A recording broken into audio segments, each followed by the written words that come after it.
Nakakita sila ng isang ibon, kaya tumalon si Luffy para hulihin ito pero napakalaki pala kaya humingi ng tulong kay Zoro. Nakita ng tatlong tauhan ni Buggy ang kanilang bangka kaya kumapit ang mga ito. Tapos nagbalak silang kunin ang bangka kay Zoro, pero pinagsasapok kaya naging mga taga-sagwan sila ng swordsman.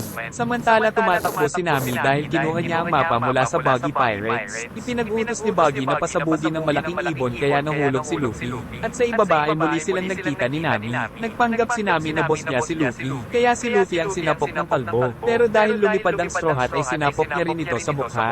Saka pinabagsak ang dalawang kasama nito. Labis na ikinagalit ni Captain Buggy ang pagkawala ng mapa ng Grand Line kaya gumamit ito ng kapangyarihan at sinakal ang tauhan.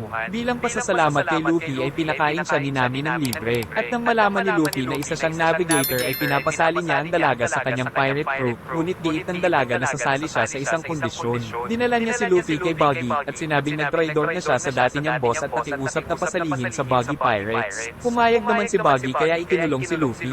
At nagkaroon ng malaking kasiyahan para sa bagong miyembro. Saka pinalabas ni Buggy ang special Buggy Ball na itinira sa mga kabahayan. Hindi akalain ni Nami na ganito mag-isip si Buggy. Ipinag-utos din ni Buggy kay Nami na tirahin si Luffy ng kanyang special Buggy Ball para patunayan na siya ay isa ng kakampi. Kaya naipit ang dalaga sa sitwasyon na kapag hindi siya sumunod ay siya ang papatayin. Pero ang tagal niya kaya kinuha ang hawak niyang posporo para sindihan ng kanan. Ngunit inatake ito ni Nami dahil ayaw niya daw gawin ang gawain ng mga pirata. Nakita ni Luffy na nasindihan ng kanan. Saka inatake ng mga pirata si Nami pero pinilit nitong iligtas ang bida gamit ang kanyang kamay. Pumatake ang mga kalaban ngunit dumating si Zoro para iligtas siya. Kaya napilitan si Buggy na kalabanin ng dating pirate hunter. Ngunit sa isang atake ay naputol ni Zoro ang katawan ni Captain Buggy pero tumatawa pa rin ang mga tauhan nito.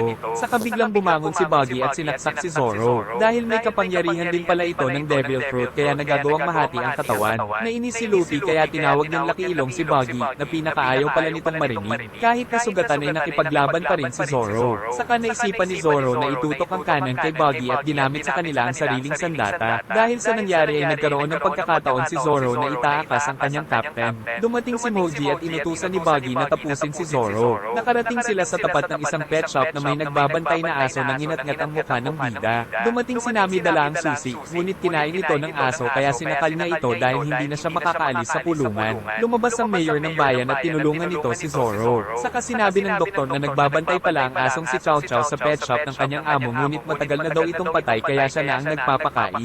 Dumating si Moji at inutusan ng kanyang malaking leon na durugin si Luffy kaya nakawala ang bida sa pulungan pero napatalsik siya sa malayo. Nagtataka naman sila Nami kung paano nakaligtas si Luffy sa nangyari. Sinubukan nilang kumuha ng pet food pero pinipigilan sila ni Chow Chow kahit na wala siyang laban. Kaya muling nagpunta sa kanila si Luffy at ginamit ang kanyang kakayahan para mapaikot at mabalibag ang malaking leon. Pagkatapos ay inumbag ng bida si Moji. Kaya naging kaibigan na ni Luffy ang asong si Chow Chow. Dahil sa nabalitaan ni Buggy na natalo si Moji ay muli niyang ginamit ang napakalakas na kanan. Kaya nagagalit ang mayor dahil wala siyang magawa. Pati si Zoro ay nadamay sa pagsabog pero buhay pa naman ang swordsman. Saka tumakbo ang mayor para magiganti kay Buggy.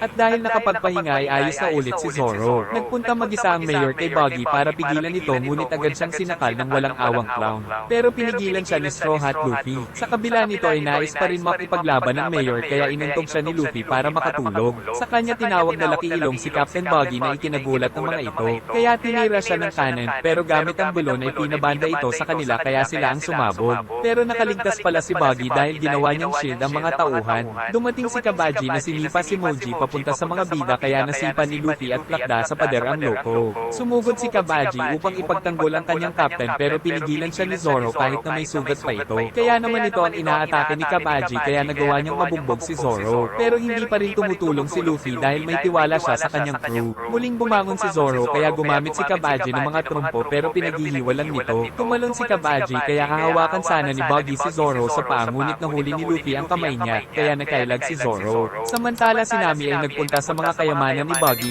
ngunit nakita siya ng bantay kaya inakit niya ito at napabagsak ang manyak. Kaya nakita niya ang susi sa isang treasure chest at nakita ang mapa ng Grand Line. Sa huling pagkakataon ay nagtagisan ng kakayahan ng dalawang swordsman subalit mas malakas ang teknik na gamit ni Zoro. Nagsimula ang laban nila Buggy at Luffy gamit ang kanya-kanyang kakayahan. Sumugod ang kamao ni Buggy ngunit napigilan ni Luffy. Pero dahil nahiwa ang Straw Hat ay labis na nagalit ang bida. Kaya ang Straw Hat na ang pinuntirya ni Buggy para lalong manginis. Sumugod ang bida at nagawang mabayagan ang clown. Dati palang magkasama sila Buggy at Shanks sa isang barko ngunit ngunit palagi silang nag-aaway. At pagsapit ng gabi ay napag-usapan nila ang tungkol sa devil fruit na napakamahal daw ng presyo. Kaya kinabukasan ay kinuha ito ni Buggy at saka kinain sa harap ng mga kasama. Pero itinago niya pala ang totoong devil fruit para ipagbili. Kaya lang ay aksidente niya itong nakain nang dumating si Shanks kaya galit na galit ito. Tapos nahulog pa ang mapa kaya sinubukan niyang kunin pero dahil sa devil fruit ay hindi siya makalangoy. Mabuti na lang ay iniligtas siya ni Shanks. Kaya sa kasalukuyan ay labis ang puot na nararamdaman ni Buggy kay Shanks. Saka sumugod siya kay Nami nang makita ang mga kayamanan niya. Ngunit natigilan siya dahil sinipa pala siya ni Luffy sa may itlog. Kaya mas pinutol pa ni Buggy ang kanyang katawan para mahabol si Nami.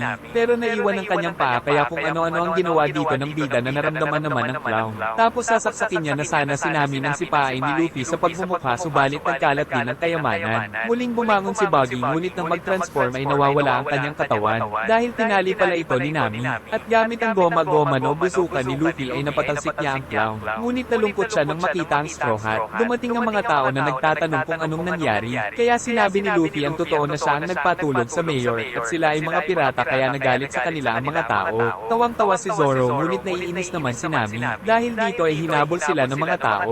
Pero pinigilan ni Chow Chow ang mga ito kaya nakatakas sila. Pagdating sa kanilang bangka ay nandun pala ang tatlong asungot na inagawa ni Nami ng bangka.